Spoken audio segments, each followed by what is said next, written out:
और वो कहते हैं कि यहां दूसरी तरफ मुसलमान आगे पेशकदमी कर रहे थे। हंगरी जो हमारी मशरकी फसील था, हमारा मोर्चा था, हमारा दिफाई मोर्चा था, इस मोर्चे की तरफ मुसलमान बढ़ रहे थे। मुसलमान इटली और हस्पानिया की बंदरगाहों पर धावे तो बोल ही रहे थे, लेकिन दूसरी तरफ सूरत हाल यह थी कि हंगरी की तरफ पेशकदमी हो रही थी और बलाखिर मुहाक्स की लड़ाई के मौके के ऊपर उजाड़ कर रख दिया गया हंगरी और मुसलमान इसके ऊपर काबिज हो चुके थे। उसके बाद मुसलमान आगे बढ़ते, Iraq, Tunis, Kuwait, Sudan, Algeria, Somalia, Oman, Eritrea, ये तमाम के तमाम इलाके खलीफा के झंडे के नीचे जमा हो चुके थे। और उसके बाद इसी वक्त के अंदर इस मेडिटेरियन सी के अंदर एक हैरत अंगेज वाकया हुआ। ऐसा वाकया कि तारीख की हर बहरी जंग की किताब में इस वाकये की मुकम्मल तफसील मौजूद है। इस मौके प्रिविदा की वार के नाम से यह जाना जाता है। और इस जंग के अंदर ईसाई ये फैसला कर चुके थे कि मुसलमानों के लश्कर को, बहरी बेड़े को खत्म करके रहेंगे। खैरुद्दीन बारबुरसा अपने मुजाहिदीन को लेकर रोम, बहिरा रूम के अंदर मौजूद था और हेराल्डम लिखता है कि हमारे 7 मुल्कों की फौज जमा हुई, 300 बहरी जंगी जहाजों के ऊपर यह फौज लादी गई। हमारे बेहतरीन नाटशाह सवार इन जहाजों के ऊपर थे और हमारी बेहतरीन फौज ये फैसला कर चुकी थी कि मुसलमानों का किस्सा ही तमाम कर दिया जाएगा। और वो कहते हैं कि हम सोच रहे थे कि मेडिटेरियन सी के अंदर इनको घेर लेंगे। वो लिखता है कि बारबुरसा ने बहुत कोशिश की कि मैं इस महासरे से निकल जाऊं, लेकिन अल्लाह का फैसला होकर रहना होता है। और क्या हुआ कि ईसाई फौजों नगे के अंदर मुजाहिदीन आ गए और तुले आफ्ताब हो गया और लड़ाई शुरू हो गई। इंसानों को कत्ल किया जा रहा था, किश्तियों को डुबोया जा रहा था, बहरी जहाजों को आग लगाई जा रही थी। कहता है सारा दिन ये जंग लगी रही। इस्लाम और ईसाइयत का फैसला होने को था। और कहता है इसी इस्लाम में रात की तारीकी छा गई और रात की तारीकी का फायदा उठाते हुए चंद यूरोपीय जहाज बचकर निकलने में कामयाब हो गए।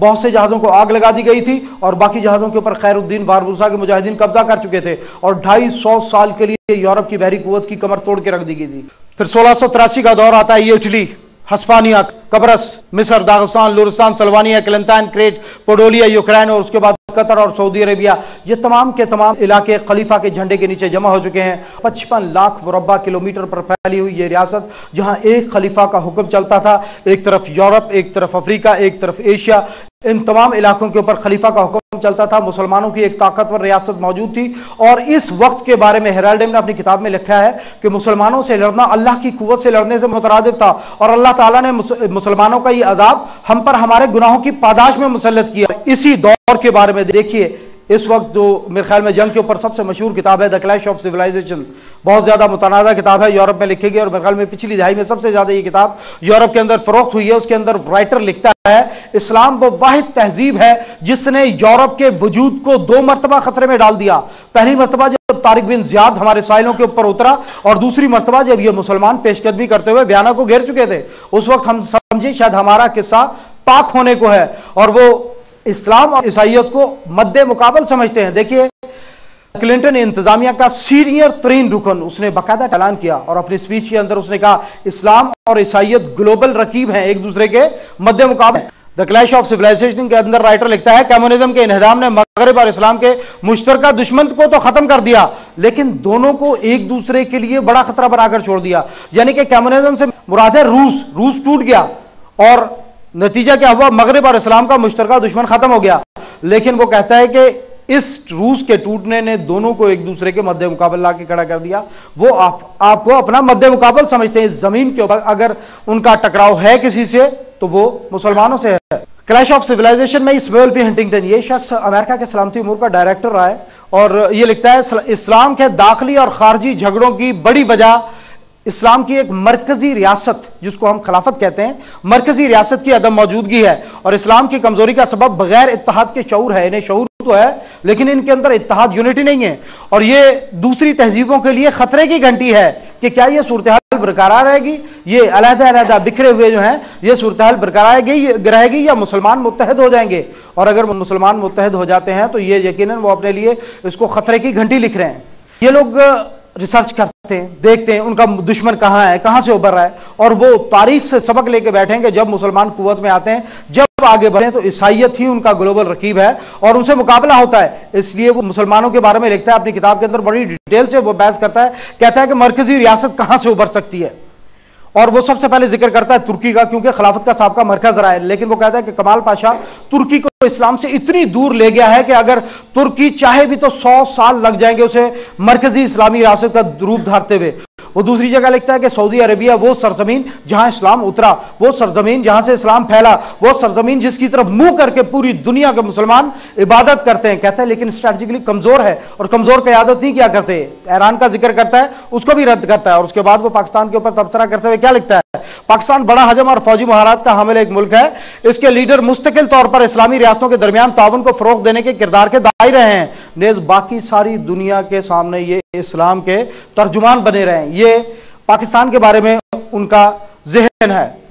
ये पाकिस्तान की सरजमीन आपकी आंखों के सामने। और अमेरिकन क्या कहते हैं, देखिए CIA कहती है कि पाकिस्तान ने अफगानिस्तान के जरिए सेंट्रल एशिया तक अपनी अप्रोच को यकीनी बना लिया और एक तरफ तो वो कह रहे थे कि रूस टूट गया, कम्युनिज्म कोलैप्स कर गया, खत्म हो गया, उनके लिए खतरा खत्म हो गया, लेकिन दूसरा एक बहुत बड़ी फेडरेशन खड़ी हो रही है और इससे वो खौफजदा थे, मुसलमानों के इकट्ठा होने से वो खौफजदा हैं। वो नहीं चाहते थे कि मुसलमान इकट्ठे हों और जब मुसलमान इकट्ठे थे तो उनके लिए कितना बड़ा खतरा था। इसी किताब के अंदर क्लैश ऑफ सिविलाइजेशन के अंदर राइटर लिखता है कि अफगानिस्तान के अंदर से रूसी फौजें जब निकल गई तो उस वक्त अगर किसी अफगान वार लॉर्ड को बैरूनी इमदाद की जरूरत होती थी तो उसे पाकिस्तानियों और सऊदियों की इस शर्त को मानना पड़ता था कि जहाद को सेंट्रल एशिया तक बढ़ाया जाए। ये सारे ममालिक इकट्ठे करके ये एक रियासत बनाना चाहते हैं, फेडरेशन बनाना चाहते हैं और इस चीज से वो खौफजदा है। देखिए वो आपसे खौफजदा है कि एक रूस तो टूट गया लेकिन ये एटॉमिक पावर, ये बहुत बड़ी स्ट्रेंथ है लड़ने वाले, और ये पाकिस्तान के पास अल्लाह ने जदीद तरीन टेक्नोलॉजी दी है तो इन इलाकों के अंदर दुनिया के सबसे बड़े रिसोर्सेज दिए हैं। गैस के अमेरिका से बड़े ज़खायर हैं, तेल के ज़खायर हैं जो इन सब मुल्कों के जमा कीजिए तो सबसे बड़े। सिर्फ एक मुल्क के अंदर 10,000 टन सोने के ज़खायर हैं और अगर आप वहां लिटरेसी रेट देखते हैं, हमारे मुल्क में लिटरेसी रेट 45%, 45% लोग आपके पढ़े लिखे हैं। कभी कभार कुछ ज्यादा कम बता दिया जाता है, मेरी तरह जिसको नाम लिखना आता है वो भी बड़ा लिखा है हमारे मुल्क के अंदर, लेकिन इस इलाके की बड़ी हैरत की बात है 98.7% लिटरेसी रेट है और 97% से कम लड़कियां कहीं भी पढ़ी लिखी नहीं है। औरतों के अंदर लिटरेसी रेट 97% से अबव है इस इलाके के अंदर। यानी कि आप पहाड़ों पर निकल जाएं, बकरियां चराती हुई किसी लड़की से पूछें, वो भी ग्रेजुएट निकलेगी। वहां तालीम का इस कदर हाल है और ये तमाम के तमाम इलाके हरमैन शरीफैन के बाद इस्लाम की तरवीज का सबसे बड़ा मरकज था। ये समरकंद और बुखारा की सरजमीन वो इस बात से खौफजदा है कि ये इकट्ठे ना हो जाएं, कहीं यहां से कुव्वत ना उभरे, लेकिन कुव्वत तो उभर के रहेगी क्योंकि अल्लाह के नबी ने आज से 1500 साल पहले मदीने के अंदर बैठकर मशरिक की तरफ इशारा किया। अल्लाह के नबी ने, हदीस में आता है अल्लाह के नबी ने फरमाया मशरिक की तरफ से लोग उठेंगे जो मेरे दीन को असर न मजबूत करेंगे। अल्लाह के नबी ने फरमाया मुझे मशरिक की तरफ से ठंडी हवा आती है। एक हदीस में आता है अल्लाह के नबी ने फरमाया मशरिक की तरफ से लोग उठेंगे जो मेरे शहर में आकर एक आदिल हुक्मरान को बिठाएंगे। और देखिए अल्लाह की शान, अल्लाह के नबी ने इशारा किया, अल्लाह ताला इन बातों को पूरा करने वाला है। अल्लाह का नबी तो कोई बात अपनी मर्जी से नहीं कहता, जो कहता है जिब्राइल लेकर उतरते हैं अल्लाह रब्बुल इज्जत की तरफ से और नबी की जुबान से बात निकली, अल्लाह ने पूरा करना। देखिए इस जमीन पर आप मुसलमान तकरीबन 60 रियासतें मौजूद हैं, आपसे आबादी में बड़ी रियासतें मौजूद हैं, आपसे दौलत में बड़ी मुसलमान रियासतें मौजूद हैं, आपसे ज्योग्राफी में बड़ी मुसलमान रियासतें मौजूद हैं, आपसे तारीख में बड़ी मुसलमान रियासतें मौजूद हैं, लेकिन अल्लाह रब्बुल इज्जत ने आपको पाकिस्तानियों को इस दुनिया के अंदर मुसलमान कौम के माथे का झूमर बनाया। अल्लाह ताला ने आपको एक इस्लाम का किला एटॉमिक पाकिस्तान दिया। इस जमीन पर पहली इस्लामी एटमी कुव्वत आप हैं, आप इस जमीन की छठी बड़ी आबादी हैं, आप इस जमीन की 7वीं बड़ी फौज के हामिल हैं, आप इस जमीन का 7वां मुल्क है जो क्रूज मिसाइल बना रहा है। और ये अल्लाह ताला के एहसानात हैं, एक से एक टेक्नोलॉजी, एक से एक बंदोबस्त अल्लाह ताला ने आपके कदमों के अंदर डाल दिया। ये किसी जर्नैल या सियासतदान के नहीं है, ये अल्लाह के नबी की बिशारत। आप याद रखें कि अल्लाह के नबी ने कहा इस तरफ से लोग उठेंगे तो उठ के रहेंगे। ये अल्लाह की वो निशानियां हैं जो मोमिन पहचानते हैं, देखते हैं। अंधे नहीं पहचान सकते लेकिन आंखों वाले, बसीरत वाले देखते हैं कि अल्लाह ताला ने ये सब कुछ खाम खा जमा नहीं किया, किसी और जगह जमा नहीं किया, आपकी तरफ जमा किया। जब आप चागी के अंदर एटमी धमाके कर रहे थे, इंडोनेशिया की गलियों के अंदर मिठाइयां बांटी जा रही थी, इसका कोई मकसद है पूरी दुनिया के मुसलमान आपके ऊपर तवक्को लगाकर बैठे में। और यूरोप भी इसी बात से खौफजदा है। वो कहते हैं कि ये their goals are clear, establish a खिलाफत, कि उनके अज़ाइम तो बिल्कुल वाज़ेह हैं, वो खिलाफत को कायम करना चाहते हैं। दैट गोज फ्रॉम अटलांटिक, वो आखिरी नुक्कर से लेकर इंडोनेशिया तक वो बात करते हैं कि यहां तक खिलाफत होगी। और वो कहते हैं 50 years आफ्टर दिस हैपन, 50 साल बाद ये हो जाएगा और इंशाल्लाह होकर रहेगा। ये जो चीज उनको दिखाई है दज्जाल ने, ये बिल्कुल ठीक है, ये इशारा उनको बिल्कुल सही मिला है, बस टाइम का वक्त उन्होंने गलत बताया।